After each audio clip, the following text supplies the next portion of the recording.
Yes, and Maqam al-Nabi Harun alayhi salam, and Al-Baqarah for Simari, and we will visit monastery, Saint Catherine Monastery.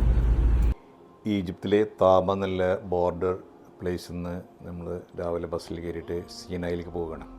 അത് നമ്മുടെ Egyptian ഗൈഡാണ് പറഞ്ഞിരുന്നത്. ഓരോ വാക്കുകൾ മനസ്സിലായല്ലോ അല്ലേ? അൽ-ബക്കറ, സാമിരി, സീനായി എന്നൊക്കെ കേട്ടില്ലേ? അപ്പം മനസ്സിലായല്ലോ ഗൈഡുകളെ ക്വാളിറ്റി. ചരിത്രവും ആത്മീയതയും നിറഞ്ഞ ഒരു വിശുദ്ധ സ്ഥലത്തേക്കാണ് സീനായ് പർവ്വതം. തൂർ സീന എന്ന് ഖുർആനിൽ പറഞ്ഞിട്ടുള്ള സ്ഥലത്തേക്കാണ് നമ്മൾ പോകുന്നത്. ഈജിപ്തിലെ സീനായ് ഡെസർട്ടിലാണ് ഈ സീനായ് മൗണ്ടൻസ് സ്ഥിതി ചെയ്യുന്നത്. അത് ഇസ്ലാമിൽ വളരെ ഇമ്പോർട്ടൻ്റ് ആയിട്ടുള്ള ഒരു സ്ഥലമാണ് സീനായ്. മൂസ നബി അലൈഹിസ്സലാം ഇവിടെ 40 ദിവസം പ്രാർത്ഥനയിലിരുന്നു. അതിനുശേഷമാണ് അള്ളാഹുവിൻ്റെ പ്രകാശം കണ്ട് അള്ളാഹുവിനോട് സംസാരിച്ചത്. ആ സ്ഥലത്തേക്ക് നമ്മൾ പോകുന്നുണ്ട്.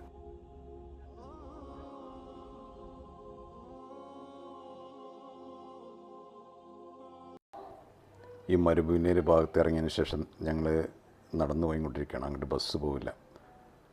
അത്രയും ദുർഘടമായ ഒരു ഡെസർട്ടാണത്. ബനി ഇസ്രായേലിൽ നിന്ന് സഹോദരനായ ഹാറൂൺ നബി ഏൽപ്പിച്ച് മൂസ നബി ഈ മൗണ്ട് സീനായിൽ, തൂർ സീനായിൽ നമ്മൾ ധ്യാനത്തിന് പോയി എന്നല്ല, പ്രാർത്ഥിക്കാൻ പോയി. അങ്ങനെ അള്ളാഹുവിനെ കാണുന്ന ലക്ഷ്യത്തോടെ പോയത്. അപ്പോൾ മൗണ്ട് സീനായിൽ എത്തി അവിടെ പ്രാർത്ഥനയിലിരുന്നു.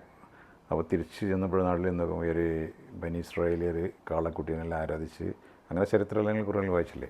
ഇവിടെ പാറയിൽ ഒരു കാളയുടെ ഒരു രൂപം കൊത്തിവെച്ച പോലെ ഉണ്ടാക്കിയിട്ടുണ്ട്. അത് കുത്തിവെച്ചതാണോ നാച്ചുറലാണോ ആർട്ടിഫിഷ്യലാണോ എന്ന് അറിയാൻ പറ്റില്ല. ഖുർആനിലെ അൽ-ബഖറ സൂറയിൽ ആണ് മൂസ നബിയുടെയും ബനി ഇസ്രായേലിയരുടെയും ഈ കാളരൂപം കാര്യങ്ങളെല്ലാം ഉള്ളത്. അപ്പോഴാണ് കാണുമ്പോഴാണ് നമുക്ക് ഇതിനോടിൽ എത്രത്തോളം ഇമ്പോർട്ടൻസ് ഉണ്ടെന്ന് മനസ്സിലാവുന്നത്. മൂസ നബി ദൈവത്തിൽ വിശ്വസിക്കാമെന്ന് ബനി ഇസ്രായേലിയരെ പഠിപ്പിച്ചു കൊടുത്ത ശേഷമാണ് ഈ തൂർ സീനായി പർവ്വതത്തിലേക്ക് വന്നത്. അതിനുശേഷം തിരിച്ചു വന്നപ്പോഴാണ് ഈ കാര്യങ്ങളെല്ലാം അവിടെ സംഭവിച്ചത്. ഇത്രയും ദുർഘടമായ ഡെസർട്ടിൽ 40 ദിവസത്തോളം മൂസ നബി പ്രാർത്ഥനയിൽ ഇരുന്നു എന്ന് പറയപ്പെടുന്നത്. അതിനുശേഷമാണ് അവർ അള്ളാഹുവിനെ കാണണമെന്ന് ആവശ്യപ്പെട്ടത്.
ഈ ബോർഡ് കണ്ടില്ലേ, അതിലെഴുതിയിട്ടുണ്ടല്ലോ ടോംബ് ഓഫ് പ്രോഫറ്റ് ഹാറൂൺ.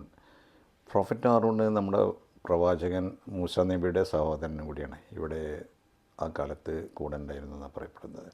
പക്ഷേ ഈ ടോംബ് ഇവിടെ അല്ലത്രേ, ഇത് ഒറിജിനലി ഇവിടെ നിന്നാണ് വഫാത്തായത്. അങ്ങനെ ടോംബ് ജോർദാനിലെ പെട്ര എന്നുള്ള സ്ഥലത്താണ്. ഇത് അതിൻ്റെ റെപ്ലിക്കായിട്ട് അവിടെ കാണാൻ ലാസ്റ്റ് ഉണ്ടോ ഒരു പള്ളി വരെ, അതിൻ്റെ റെപ്ലിക്കാന്ന് പറയുന്നത്. നമ്മളിപ്പോൾ നടന്നു പോയിക്കൊണ്ടിരിക്കുന്നത് മൂസ നബി അള്ളാഹുവിനെ കണ്ടു എന്ന് പറയപ്പെടുന്ന സ്ഥലത്തേക്കാണ്, അള്ളാഹുവിൻ്റെ വെളിച്ചം കണ്ട സ്ഥലത്തേക്കാണ്. അവിടെ പക്ഷേ ആ സ്ഥലം ഇപ്പോൾ സെൻറ്റ് കാതറിൻ എന്നുള്ള ഒരു ക്രിസ്ത്യൻ മൊണാസ്ട്രിയാണ് അവിടെ സ്ഥിതി ചെയ്യുന്നത്. അവിടെ വേറെ ഉള്ളത് പ്രത്യേകത ഉള്ളത് ബേണിംഗ് ബുഷ് എന്ന് പറഞ്ഞു, അതെല്ലാം മൊണാസ്ട്രിൻ്റെ അകത്താണ്. അത് കയറാൻ പറ്റുമെന്ന് അറിയില്ല, ഉണ്ടെങ്കിൽ ഓപ്പൺ ആണെങ്കിൽ will go and see it.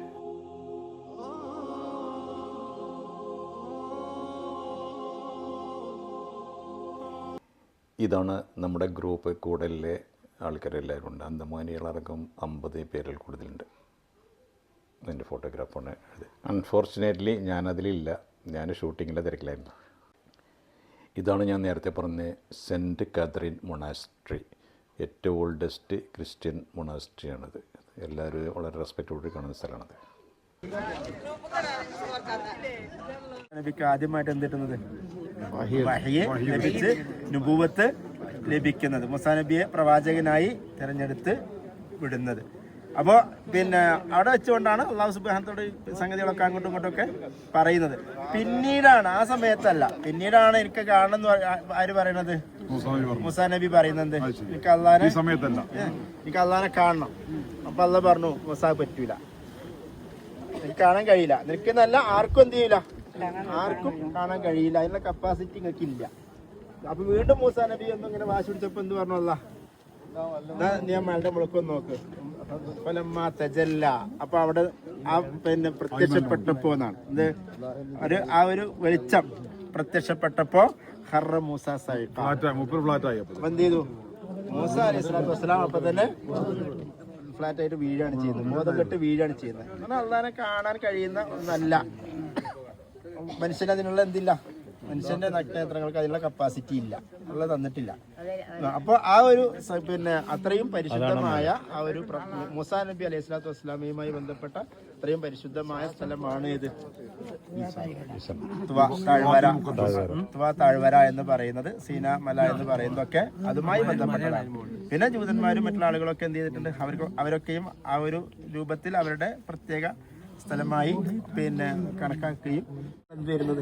ഇതിപ്പോ അടുത്ത് പിന്നെ 600 ചില്ലാനത്തിലാണ് ചില്ലാനത്തിലാണ് ഈ സാധനം പിന്നെ സെന്റ് കാതറിൻ വരുന്നത്. 600 നൂറ്റാണ്ട് സെയിൻറ്റ് കാതറിൻസ് മൊണാസ്ട്രി, അതായത് സെയിൻറ്റ് കാതറിൻ ക്രിസ്ത്യൻ മഠം, ലോകത്തിലെ ഏറ്റവും പഴക്കമുള്ള തുടർച്ചയായി പ്രവർത്തിക്കുന്ന ഒരു ക്രിസ്ത്യൻ മഠങ്ങളിൽ ഒന്നാണ് ഈ സെയിൻറ്റ് കാതറിൻ. ഇത് ഈജിപ്തിലെ സീനായ് പർവ്വതത്തിൻ്റെ അടിവാരത്തിലാണ് ഇത് സ്ഥിതി ചെയ്യുന്നത്. നമുക്കുണ്ടല്ലോ, ക്രിസ്തുവർഷം 6-ാം നൂറ്റാണ്ടിലാണ് ഇത് നിർമ്മിച്ചത്.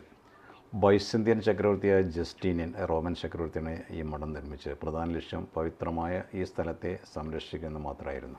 ബേണിംഗ് ബുഷ് എന്ന് പറയില്ലേ, അത് ഇതിൻ്റെ അകത്താണ്. അതായത് ബേണിംഗ് ബുഷ് എന്നാൽ ഈ ചെടികളെല്ലാം കത്തിയും കൊണ്ടിരിക്കുന്ന സ്ഥലമാണ്. ഇതാണ് മൂസാ നബി അലൈഹി സ്വലാം അള്ളാഹുവിനെ കണ്ടു എന്ന് പറയപ്പെടുന്ന സ്ഥലം. അതിനകത്താണ്, ഈ മഠത്തിനകത്താണ് അത്രേ. പിന്നെ ലോകത്തിലെ ഏറ്റവും പഴയ ലൈബ്രറി ഇതിനകത്തുണ്ട്. ആയിരക്കണക്കിന് ഗ്രന്ഥങ്ങളും അന്നത്തെ പല ലിപികളും ഇതിനകത്തുണ്ടെന്ന് പറയപ്പെടുന്നു. അതുപോലെ പല യുദ്ധങ്ങളും പല കാലഘട്ടങ്ങളിലും കടന്നുപോയി, എന്നിട്ട് ഈ മഠം നശിക്കാതെ അവിടെ നിൽക്കുന്നുണ്ട്. ക്രിസ്ത്യാനികൾക്ക് ഇതൊരു പ്രധാന തീർത്ഥാടന കേന്ദ്രമാണ്. മുസ്ലിങ്ങളാണെങ്കിൽ വളരെ റെസ്പെക്റ്റോടുകൂടി കാണുന്ന ഒരു സ്ഥലം കൂടിയാണിത്. കാരണം ഇത് ചരിത്രം പറയുന്ന പ്രകാരം പ്രവാചകൻ മുഹമ്മദ് നബി സല്ലല്ലാഹു അലൈഹി വസല്ലമ ഈ മഠത്തെ സംരക്ഷിക്കാൻ ഒരു കരാർ നൽകിയതായി പറയപ്പെടുന്നുണ്ട്, നോക്കാൻ വേണ്ടിയിട്ട് പറഞ്ഞിട്ടുണ്ട്. അന്നത്തെ കാലത്തുണ്ടായിരുന്ന ഈ വലിയ മരങ്ങളൊക്കെയാണ് നമ്മൾ ഈ കാണുന്നത്. എത്ര 1500 വർഷങ്ങൾക്ക് മുമ്പിലെ വലിയ മരങ്ങളായിരിക്കുന്നത് പറയപ്പെടുന്നു. പക്ഷേ ഒന്നും എഴുതി വെച്ചിട്ടൊന്നുമില്ല അവിടെ. Could be like that. പിന്നെ സെൻറ്റ് കാതറിനെ പറ്റി പറയുകയാണെങ്കിൽ ഈ സ്ത്രീ ഒരു ചരിത്രത്തിലെ പ്രശസ്തമായ ഒരു സ്ത്രീ, വിശുദ്ധയായും ഷഹീദ് എന്ന് പറഞ്ഞാൽ മർട്ടയറുടെ. ഈജിപ്തിലെ അലക്സാണ്ട്രിയ നഗരത്തിലാണ് ഇത് ജനിച്ചത്. ഏകദേശം ക്രിസ്തുവർഷം 3-ാം നൂറ്റാണ്ട് അവസാനം. വളരെ ബുദ്ധിമതിയായ സ്ത്രീയായിരുന്നു ഇതിലൂടെ. അങ്ങനെ അവർ ക്രിസ്ത്യൻ മതം സ്വീകരിച്ചു. പക്ഷെ അന്ന് ക്രിസ്ത്യൻ മതം സ്വീകരിക്കുന്ന ആൾക്കാരെ അവർ റോമൻ ചക്രവർത്തിനെ കൊന്നുകളഞ്ഞിരുന്നു. അങ്ങനെ അന്നത്തെ റോമൻ രാജാവ് മാക്സിൻഡിയസ് ക്രിസ്ത്യാനികളെ കണ്ടുമാനം പീഡിപ്പിച്ചിരുന്നാണ് പറഞ്ഞത്. പക്ഷേ ഈ സെൻറ്റ് കാതറിൻ ഈ ചക്രവർത്തിയുടെ വിശ്വാസങ്ങളെ ചോദ്യം ചെയ്തു. അങ്ങനെയാണ് അവർ ജയിലിലടച്ചു, അങ്ങനെ അതിനെ കൊന്നു കളഞ്ഞു എന്നാണ് പറഞ്ഞേക്കുന്നത്. കുറേ കാലത്തിന് ശേഷം അവളുടെ ബോഡി ഈ സീനായി പർവ്വതത്തിലേക്ക് കൊണ്ടുവന്നേ. അങ്ങനെ ഇവിടെ ഈ സെൻറ്റ് കാതറിൻ മഠത്തിൽ സംസ്കരിച്ചു. അതാണ് അതിൻ്റെ കഥ.